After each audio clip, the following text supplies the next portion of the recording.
ಮಾಧ್ಯಮ ಮಿತ್ರರಿಗೆ ಸ್ವಾಗತಿಸ್ತಾ ಈ ಒಂದು ಪತ್ರಿಕಾಗೋಷ್ಠಿಯಲ್ಲಿ ನಮ್ಮೊಂದಿಗೆ ಮಲ್ಲಾಬಾದ್ ನೀರಾವರಿ ಹೋರಾಟ ಸಮಿತಿಯ ಸಂಚಾಲಕರಲ್ಲಿ ಒಬ್ಬರಾಗಿರ್ತಕ್ಕಂಥ ಬಾಬು ಪಾಟೀಲ್ ಅವರಿದ್ದಾರೆ.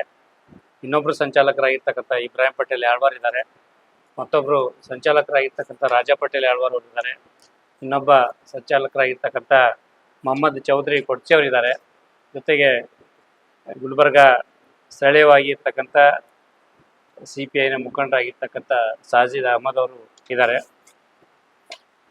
ಇಲ್ಲಿ ಇವತ್ತಿನ ಪತ್ರಿಕಾಗೋಷ್ಠಿ ಕರೆಯಲಿಕ್ಕೆ ಮುಖ್ಯವಾದಂಥ ಉದ್ದೇಶ ಅಂತ ಹೇಳಿದ್ರೆ, ಏನು ಮಲ್ಲಾಬಾದ್ ನೀರಾವರಿ ಹೋರಾಟ ಸಮಿತಿಯ ಜೊತೆಗೆ ಇದಕ್ಕೆ ಪ್ರತ್ಯಕ್ಷವಾಗಿ ಮತ್ತು ಪರೋಕ್ಷವಾಗಿ ಬೆಂಬಲ ಕೊಟ್ಟಿರ್ತಕ್ಕಂಥ ಎಲ್ಲ ರೈತರ ಮತ್ತು ಹೋರಾಟದ ಪ್ರತಿಫಲವಾಗಿ ಇವತ್ತು ಮಲ್ಲಾಬಾದ್ ನೀರಾವರಿ ಕಾಮಗಾರಿ ಸ್ಟಾರ್ಟ್ ಆಗಿದೆ. ಅದರ ಮೂಲಕ ಸುಮಾರು 1 ಲಕ್ಷ ಪ್ರದೇಶಕ್ಕೆ ನೀರಾವರಿ ಆಗ್ತಕ್ಕಂಥ ಯೋಜನೆ ಶುರುವಾಗಿದೆ. ಅದು ಅತ್ಯಂತ ಸ್ವಾಗತಾರ್ಹವಾಗಿರ್ತಕ್ಕಂಥದ್ದು. ಆದರೆ ಯಾವುದೇ ಒಂದು ನೀರಾವರಿ ಯೋಜನೆ ಪ್ರಾರಂಭ ಆಗಬೇಕು ಅಂತ ಹೇಳಿದ್ರೆ ಆ ಒಂದು ಯೋಜನೆ ವ್ಯಾಪ್ತಿಯಲ್ಲಿ ಬರ್ತಕ್ಕಂಥ ರೈತರಿಗೆ ಸೂಕ್ತ ಯಾರ್ಯಾರು ರೈತರ ಜಮೀನೊಳಗೆ ಆ ಯೋಜನೆ ಹೋಗಿರ್ತದೆ, ರೈತರು ಜಮೀನು ಕಳ್ಕೊಂಡಿರ್ತಾರೆ, ರೈತರು ಬೆಳೆ ಕಳ್ಕೊಂಡಿರ್ತಾರೆ, ಬೆಳೆ ಹಾನಿ ಆಗಿರ್ತದೆ, ಭೂಮಿ ಹಾನಿಯಾಗಿರ್ತದೆ, ಮತ್ತೆ ಪಂಪ್ ಸೆಟ್ಟು ಮತ್ತೊಂದು ಮಗದೊಂದು ಗಿಡ ಮರಗಳ ಹೋಗಿರ್ತವೆ, ಮನೆಗಳಿಗೆ ಸ್ಥಳಾಂತರ ಆಗಿರ್ತದೆ. ಹಿಂಗೆ ಏನಾದರೂ ಏನೇನು ಸಮಸ್ಯೆ ಆಗಿರ್ತದೆ ಅದಕ್ಕೆ ಸೂಕ್ತವಾದಂಥ ಪರಿಹಾರ ಕೊಡಬೇಕು ಅಂತಕ್ಕಂಥದ್ದು ಏನು ನಮಗೆ ಇರ್ತಕ್ಕಂಥ ಏನು ಭೂ ಸ್ವಾಧೀನ ಕಾಯ್ದೆ 2013 ಹೇಳ್ತದೆ. 2000 ಭೂ ಸ್ವಾಧೀನ ಕಾಯ್ದೆ 2013ಕ್ಕೆ ಕರ್ನಾಟಕ ರಾಜ್ಯ ಸರ್ಕಾರ 2019 ತಿದ್ದುಪಡಿ ತಂದು ಏನದ ಕೆಲವೊಂದು ಸಂದರ್ಭದೊಳಗೆ ರಿಯಾಯಿತಿಯನ್ನು ತಗೊಳ್ಬೇಕು ಅಂತಕ್ಕಂಥ ತಿದ್ದುಪಡಿಯನ್ನು ಮಾಡ್ಕೊಂಡಿದೆ. ಆ ತಿದ್ದುಪಡಿ ಮಾಡ್ಕೊಂಡು ಆದ್ರ ನಂತರ ಕೂಡ ನಮ್ಮ ಕರ್ನಾಟಕ ರಾಜ್ಯದ ಮಾನ್ಯ ಉಚ್ಚ ನ್ಯಾಯಾಲಯ ಬಹಳ ಸ್ಪಷ್ಟವಾಗಿ ಹೇಳಿದೆ, ಯಾವುದೇ ಒಂದು ನೀರಾವರಿ ಯೋಜನೆ ಕಾಮಗಾರಿ ಪ್ರಾರಂಭ ಆಗೋಕ್ಕಿಂತ ಮುಂಚೆ ಸಂಬಂಧಪಟ್ಟಿರ್ತಕ್ಕಂಥ ರೈತರಿಗೆ ಸೂಕ್ತ ಪರಿಹಾರವನ್ನು ಕೊಡಲೇಬೇಕು ಅಂತಕ್ಕಂಥ ಆದೇಶವನ್ನು ಮಾಡಿದೆ. ಆದರೆ ಆ ಒಂದು ನ್ಯಾಯಾಲಯದ ಆದೇಶವನ್ನ ಸ್ಪಷ್ಟವಾಗಿ ಉಲ್ಲಂಘನೆ ಮಾಡಿರ್ತಕ್ಕಂಥ KBJNL ಅಧಿಕಾರಿಗಳು ಜೊತೆಗೆ ಗುತ್ತಿಗೆದಾರರು ನಮ್ಮ ಈ ಮಲ್ಲಾಬಾದ್ ನೀರಾವರಿ ವ್ಯಾಪ್ತಿಯಲ್ಲಿ ಬರ್ತಕ್ಕಂಥ ರೈತರು ಎಲ್ಲೆಲ್ಲಿ ಈಗ ಕಾಮಗಾರಿ ಪ್ರಾರಂಭ ಆಗಿದೆ ಆ ರೈತರಿಗೆ ನೋಟಿಸ್ ಕೊಟ್ಟಿಲ್ಲ, ಯಾವ ಸರ್ವೆ ನಂಬರ್ ಒಳಗೆ ಎಷ್ಟೆಷ್ಟು ಪ್ರಮಾಣದ ಜಮೀನು ಹೋಗ್ತಾ ಇದೆ ಅಂತಕ್ಕಂಥದ್ದನ್ನ ಅವ್ರ ಗಮನಕ್ಕೆ ತಂದಿಲ್ಲ.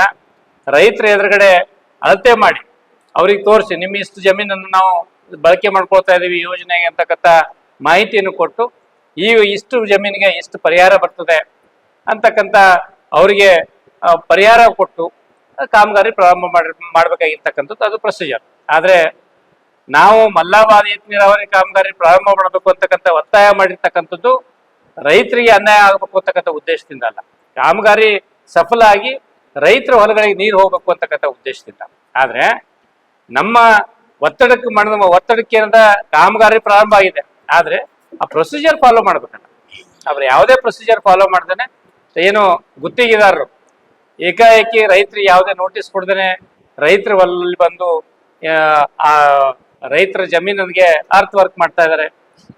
ಯಾರಾದ್ರೂ ಅಬ್ಜೆಕ್ಷನ್ ಮಾಡಿದ್ರೆ ಏನ್ ಮಾಹಿತಿ ಕೇಳಿದ್ರೆ ಅದನ್ನ ಮಾಹಿತಿ ಕೊಡದೇನೆ ರಾತ್ರಿ 2 ಗಂಟೆಗೆ 3 ಗಂಟೆಗೆ ಬಂದು ರೈತರಿಗೆ ಗೊತ್ತಿರಲಾರದಂತ ರೀತಿ ಒಳಗೆ ಕೆಲಸ ಮಾಡ್ತಾ ಇದ್ದಾರೆ.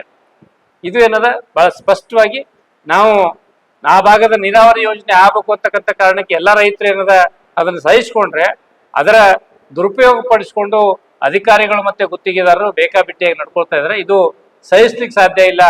ಆ ಕಾರಣಕ್ಕೆ ಮಲ್ಲಾಬಾದ್ ನೀರಾವರಿ ರೈತ ಹೋರಾಟ ಸಮಿತಿ ಆಗ್ರಹ ಮಾಡ್ತದೆ, ಜೇವರ್ಗಿ ಮತ್ತೆ ಯಡ್ರಾಮಿ ತಹಸೀಲ್ದಾರ್ ಅವ್ರ ಮೂಲಕ ನಮಗೆ KBJNL ಅಧಿಕಾರಿಗಳು, ಗುತ್ತಿಗೆದಾರರು ಮತ್ತೆ ಮಲ್ಲಾಬಾದ್ ನೀರಾವರಿ ಹೋರಾಟ ಸಮಿತಿ ಮುಖಂಡರು ಮತ್ತೆ ಸಂಬಂಧಪಟ್ಟಿರ್ತಕ್ಕಂಥ ರೈತರ ಒಂದು ಸಭೆಯನ್ನು ಸೇರಿಸಿ ಏನು ಪಾರದರ್ಶಕವಾಗಿ ಇದನ್ನ ಕಾಯ್ದೆನ ಈ ಒಂದು ಯೋಜನೆ ಅನುಷ್ಠಾನ ತರಬೇಕು ಅಂತಕ್ಕಂಥ ಮಾತನ್ನ ಕಾಯ್ದೆ ಹೇಳ್ತದೆ, ಭೂ ಸ್ವಾಧೀನ ಕಾಯ್ದೆ ಹೇಳ್ತದೆ.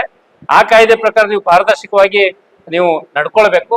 ಯಾವ್ಯಾವ ರೈತರ ಯಾವ ಸರ್ವೆ ನಂಬರ್ ಒಳಗೆ ಎಷ್ಟು ಜಮೀನು ಹೋಗಿದೆ ಅಂತಕ್ಕಂಥದ್ದು ಸ್ಪಷ್ಟವಾಗಿ ತಿಳಿಸ್ಬೇಕು. ಆಮೇಲೆ ಆ ಒಂದು ಹೋಗಿರ್ತಕ್ಕಂಥ ಜಮೀನಿಗೆ ಎಷ್ಟು ಪರಿಹಾರ ಕೊಡ್ತದೆ, ಅವರಿಗೆ ಆಯಾ ರೈತರಿಗೆ ಎಷ್ಟು ಪರಿಹಾರ ಸಿಗ್ತದೆ ಅಂತಕ್ಕಂಥ ತಿಳಿಸ್ಬೇಕು.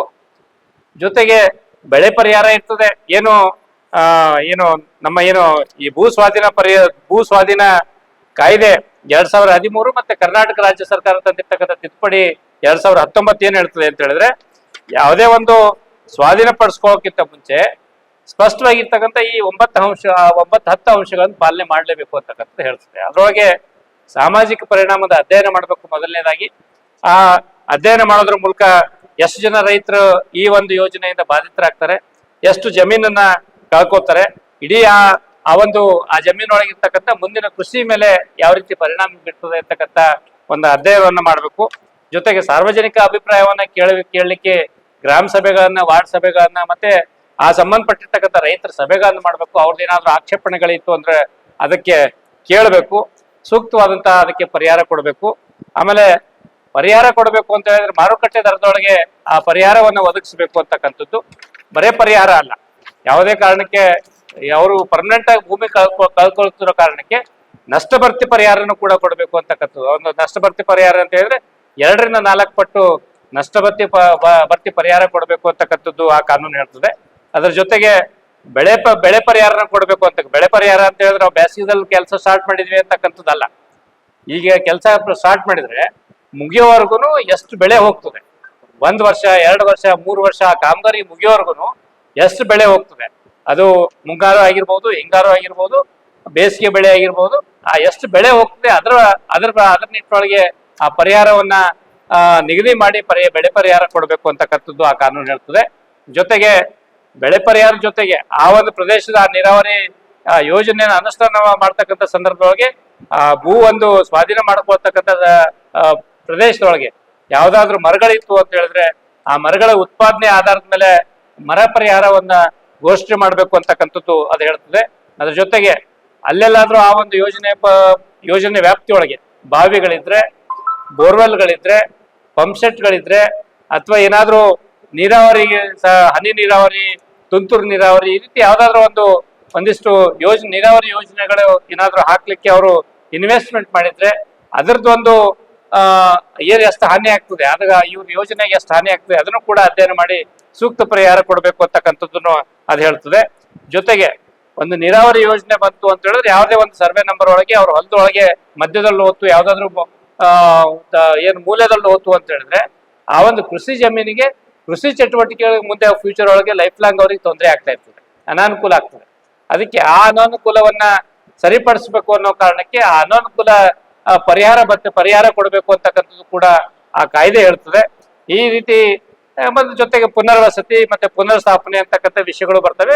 ಬಟ್ ಮಲ್ಲಾಬಾದ್ ನೀರಾವರಿ ವಿಷಯಕ್ಕೆ ಸಂಬಂಧಪಟ್ಟಂಗೆ ಈಗ ನಡೆದಿರ್ತಕ್ಕ ಕಾಮಗಾರಿಯೊಳಗೆ ಪುನರ್ವಸತಿ ಮತ್ತೆ ಪುನರ್ ವಿಷಯ ಇಲ್ಲೇ ಇರೋದ್ರಿಂದ ಈ ಮೇಲಿನ 8 ಅಂಶಗಳ ಪರಿಹಾರವನ್ನ ಸರ್ಕಾರ ಈ ಕೂಡಲೇ ಘೋಷಣೆ ಮಾಡ್ಲಿಕ್ಕೆ ನಮ್ಮ ಸಭೆಯನ್ನು ಕರೆದು, ಅಂದ್ರೆ ಯಾರು ಯಾವ ಇದಕ್ಕೆ ಯೋಜನೆ ಒಳಗೆ ಬಂದಿರ್ತಕ್ಕಂಥ ಸರ್ವೆ ನಂಬರ್ ವ್ಯಾಪ್ತಿಯ ಬರ್ತಕ್ಕಂಥ ರೈತರನ್ನ ಮಲ್ಲಾಬಾದ್ ನೀರಾವರಿ ಹೋರಾಟ ಸಮಿತಿಯ ಪದಾಧಿಕಾರಿಗಳನ್ನ, ಜೊತೆಗೆ KBJNL ನ ಅಧಿಕಾರಿಗಳು, ಮತ್ತೆ ತಹಸೀಲ್ದಾರ್, ಸಾಧ್ಯ ಆದ ಸರ್ವೆ ಡಿಪಾರ್ಟ್ಮೆಂಟ್ ಅವರು, ಮತ್ತೆ ಏನು ಭೂ ಪರಿಹಾರ ಕೊಡ್ತಕ್ಕಂಥ ಇಲಾಖೆ ಇದೆ, ಪ್ರತ್ಯೇಕವಾದಂತಹ ಇಲಾಖೆ ಮಾಡಿದ್ರೆ ಆ ಇಲಾಖೆದವ್ರನ್ನ ಎಲ್ಲರೂ ಸಭೆ ಸೇರಿಸಿ ಪಾರದರ್ಶಕವಾಗಿ ಯಾವ ರೀತಿ ನೀವು ಈ ಯೋಜನೆ ಅನುಷ್ಠಾನಗೊಳಿಸ್ತಾ ಇದೆ ಅಂತಕ್ಕಂಥ ಒಂದು ಸ್ಪಷ್ಟೀಕರಣವನ್ನು ಕೊಡಬೇಕು ಅಂತಕ್ಕಂಥದ್ದು, ಮತ್ತೆ ಪರಿಹಾರ ಕೊಡಬೇಕು ಅಂತಕ್ಕಂಥ ಒತ್ತಾಯವನ್ನು ನಾವು ಮಾಡ್ತಾ ಇದ್ದೇವೆ.